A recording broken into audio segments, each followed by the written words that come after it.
Protesters rally in Abuja, Lagos over soaring living costs as Nigeria marks 64 years of independence. Troops nab 8 Boko Haram terrorists, 2 notorious kidnap informants in Taraba. Cholera outbreak in Benue leaves 11 dead, 6 in critical condition. And on the foreign scene, intense fighting as Israel launches limited ground assault in southern Lebanon. Hello, welcome to News Updates on Trust Television. My name is Lilian Ogazi.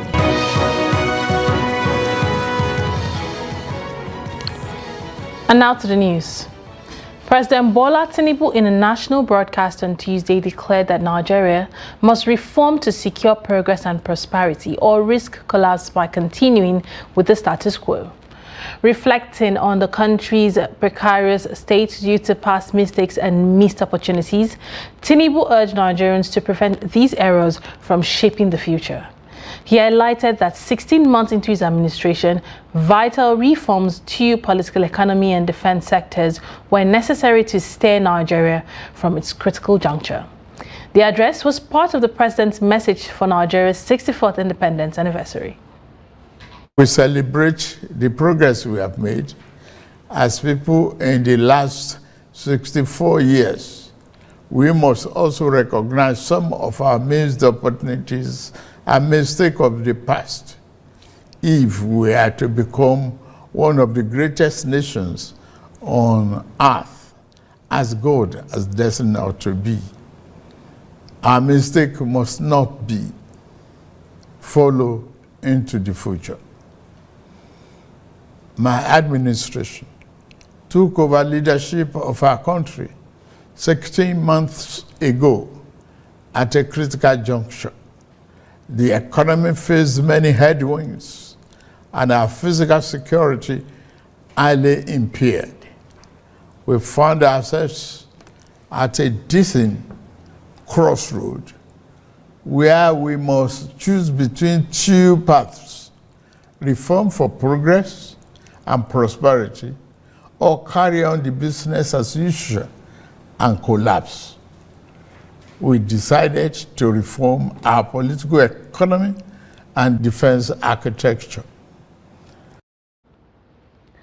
In the build-up to this year's Independence Day celebration, supporters of the End Bad Governance demonstration had campaigned on social media for a grand protest on the 1st of October, demanding an end to bad governance in Nigeria. Trust TV's Sagir Ibrahim, who went around the Abuja city center, reports an absence of anti-government protesters within the federal capital, despite initial momentum, a rally earlier in the day. His report.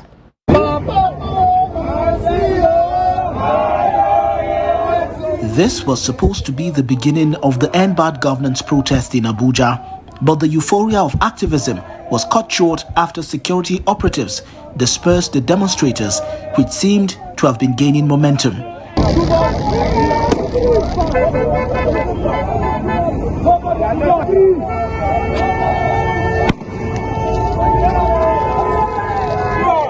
They started shooting us Teargassed.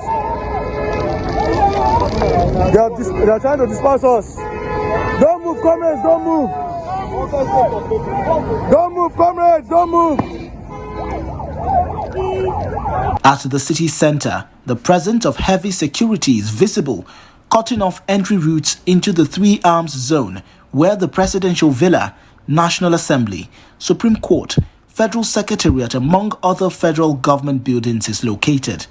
The presidency had announced that this year's celebration will be low-key, thus a closed-door ceremony held away from the Eagle Square, which was also cordoned off by security.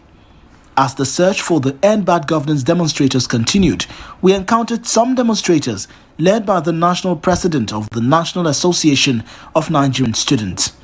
We don't always believe that it is time for destruction. Complain and complain. No, let's encourage our leaders. Let's pray to God Almighty to guide them, to rule us with the fear of God. We don't believe in those who want that there should be destruction. We don't have such idea. The FCT commandant of the NSCDC, Shola Odumosu, who was also on routine patrol around the city, called for concerted effort of all Nigerians to move the country forward. It's just we noticed some pockets of individuals at the stadium at some point, but the way they went about it, they were still peaceful. But we were able to control them and monitor them properly until they were able to leave the stadium venue. So for now, on my own part, we have not made any arrests, but we're still monitoring. It is not through disruption of the country. It's not by shutting down the country. It is not by unleashing mayhem or attacking government facilities that will solve the problem. The state of the economy, rising cost of living, transportation and many others occasioned by twin policies of fuel subsidy and exchange rate unification has been the reasons behind widespread criticism of the Tinubu-led administration, with many calling for a reversal of these policies to reduce economic pressures on citizens. Sagir Ibrahim, Trust TV News, Abuja. Meanwhile, in Kano, there's been a presence of relatively peaceful atmosphere as residents go about their normal activities and shun protest. There was a planned nationwide protest built to take place October 1st across the country. However, many of the residents are going about their normal businesses. Major roads are a bit quiet with no heavy traffic, while shops and other petty businesses are open. A quick check at the major markets like Kwari, Sabongeri, Singa and Kurumi shows that majority of businesses are also open, with few closed. Former African Action Congress presidential candidate Omoyele Sowore has called for the release of Nnamdi Kano, leader of the indigenous people of Biafra, and other detained protesters. Speaking at a protest in Ikeja, Lagos, Sowore criticized the Nigerian government for holding individuals on what he termed false charges, including treason. He argued that Kano's imprisonment was politically motivated and underscored that every group has the right to decide whether to remain part of Nigeria. Sowore also condemned Nigeria's independence as a burden and called for a revolution to free the country from what he termed internal colonialism. We are exercising once again our right to be independent from internal colonizers. Our own brothers and sisters who turned us into slaves here in this country, economic scavengers, people who jail us because we stand up for our rights, people who say they are practicing democracy but don't allow people to vote freely, credibly in any part of the country, people who still loot and destroy.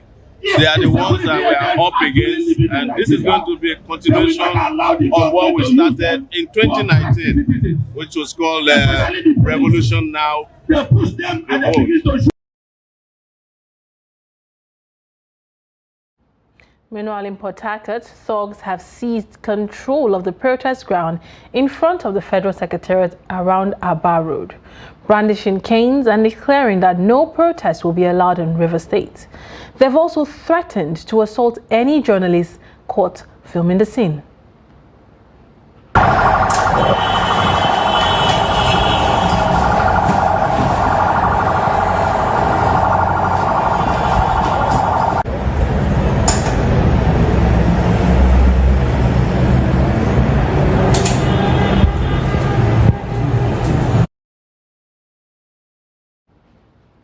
Meanwhile, the Labour Party presidential candidate in the 2023 polls, Peter Obi, has urged Nigerians to seek a true independent nation free from state capture and end the unprecedented hardship and sufferings. Writing his Independent Day message on his X handle on Tuesday, the former Anambra State governor said anniversary celebrations, whether of an individual or country, provide opportunities to reflect on memories, to celebrate accomplishments, look to the future, and offer gratitude. Obi Independence Day is a day to appreciate God for lavishly endowing Nigeria with everything natural, human, and material to be a great nation. He called on leaders to focus on investing in education of Nigerians and ensure that number of out-of-school children is reduced drastically.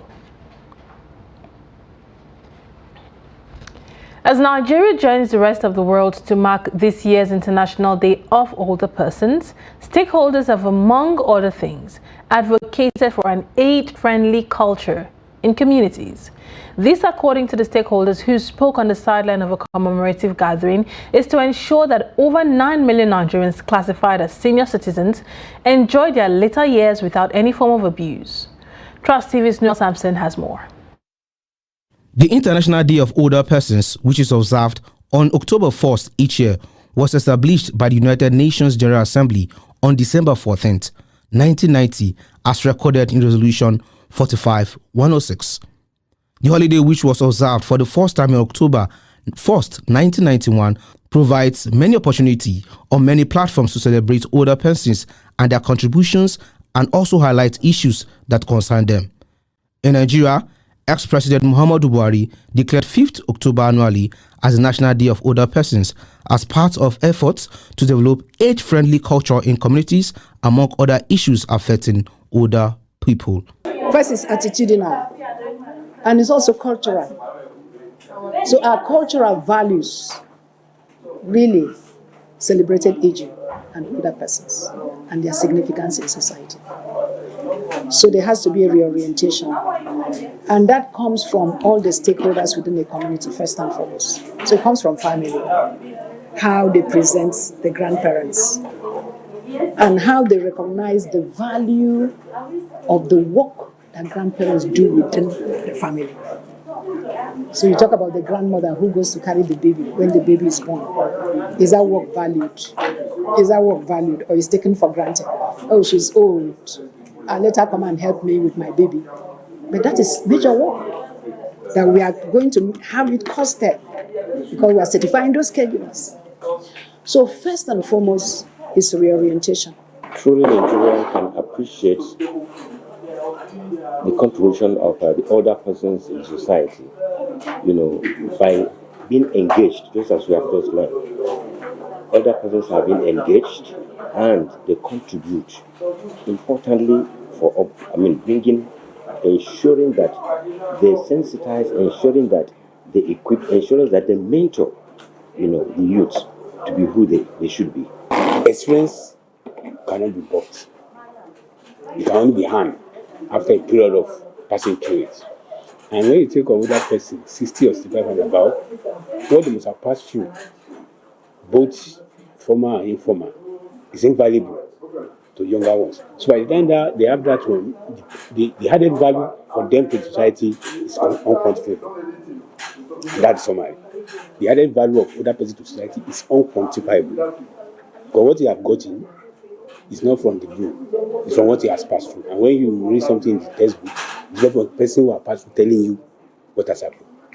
The International Day of Older People is an important opportunity for governments across the world to acknowledge the numerous contributions of older people. Well, Samson, Trust TV News, Abuja. Now moving on, troops of the 6th Brigade Nigerian Army Sector 3 Operation Wellstroke in Taraba State have captured 8 suspected Boko Haram members and 2 female kidnapper informants. The troops, according to Assistant Director Army Public Relations Officer Captain Oni Olobunde, acted on reliable intelligence reports which led to the arrest of the suspects. He said the 8 Boko Haram suspects were arrested on 29 September 2024 during a raid on the residence of one of the terrorist leaders named Tukura Abdul Karim in Sukani ward of Ardo Kola local government area of the state. Captain Oni further stated that the raid resulted in the arrest of Abdul Karim and 7 additional suspects who had traveled from various states to join the terror group in Sukani town. He revealed that investigation into the activities and motives of the suspects revealed that they were planning to establish a sleeper cell within Taraba State with the intention of launching improvised explosive device attacks on innocent citizens.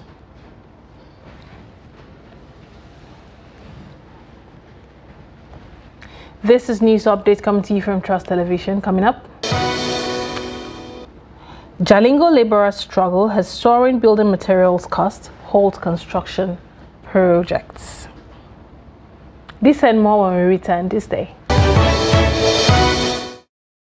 You are welcome back. If you're just joining us, this is news update coming to you from Trust Television. Let us take a look at our headline stories again.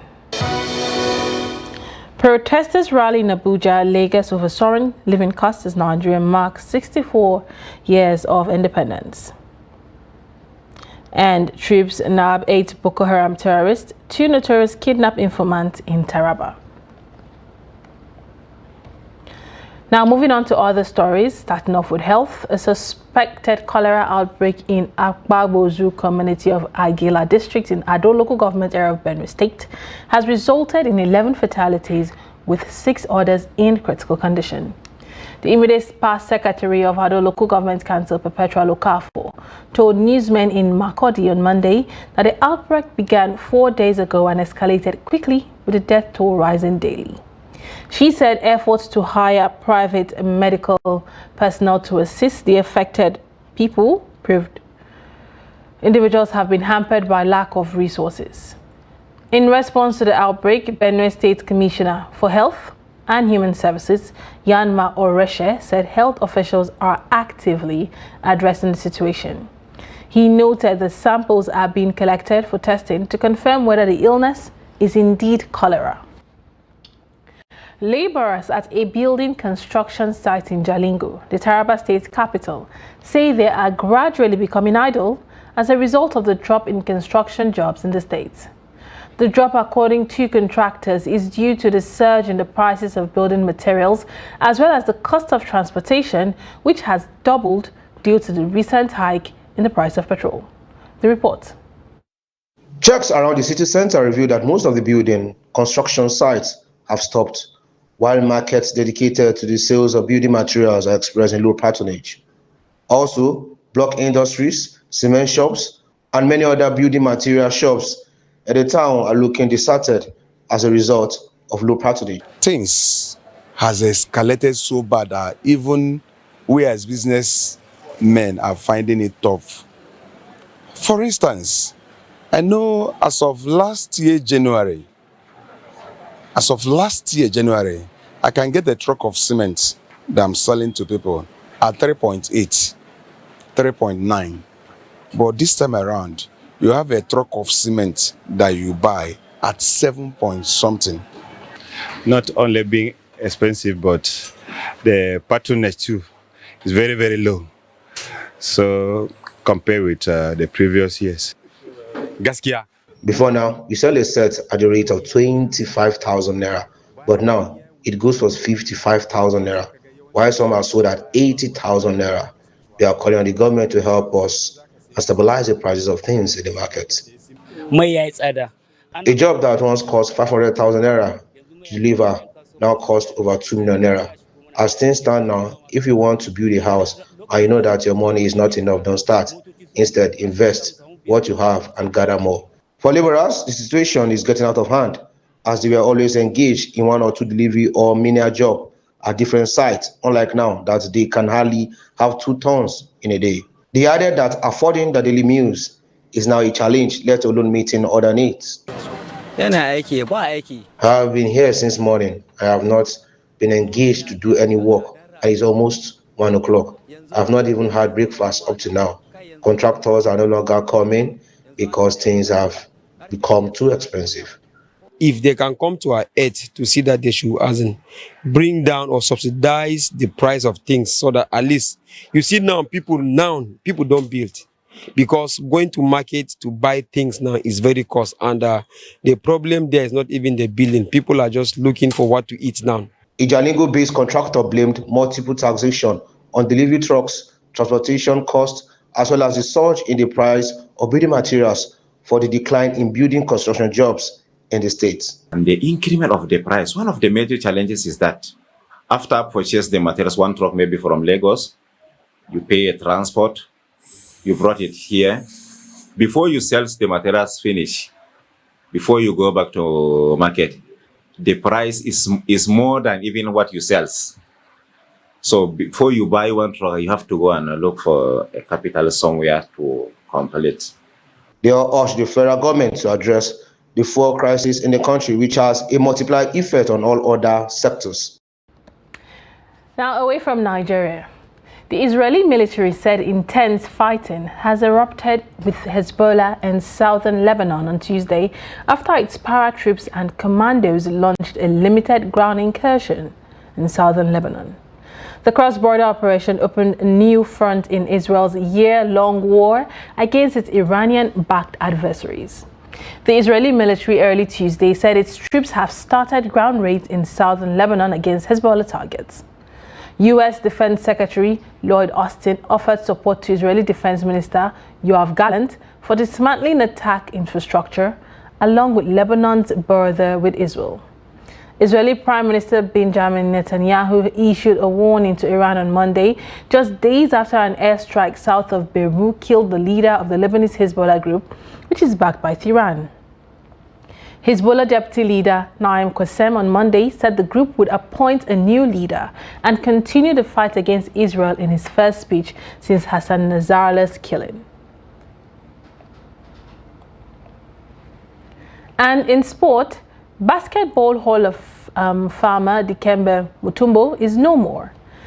He died at the age of 58 from brain cancer. The sad development was made public on Monday by NBA-loved fans. The Congolese center was selected as an NBA All-Star 8 times using his tremendous 7-foot 2-inch frame to become one of the league's most fearsome shot blockers and earned Defensive Player of the Year honors 4 times. Mutombo's gregarious personality with the trademark finger wag celebration made him a fan favorite as he played 18 seasons with 6 different teams in the league, averaging 9.8 points and 10.3 rebounds per game. He reached the NBA Finals twice. After retiring in 2009, he became NBA's first global ambassador and helped promote the sport in Africa.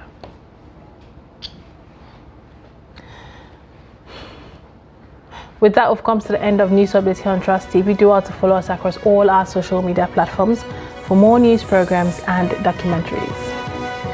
Thanks for watching. I am Lilian Ogazi. Happy Independence Day.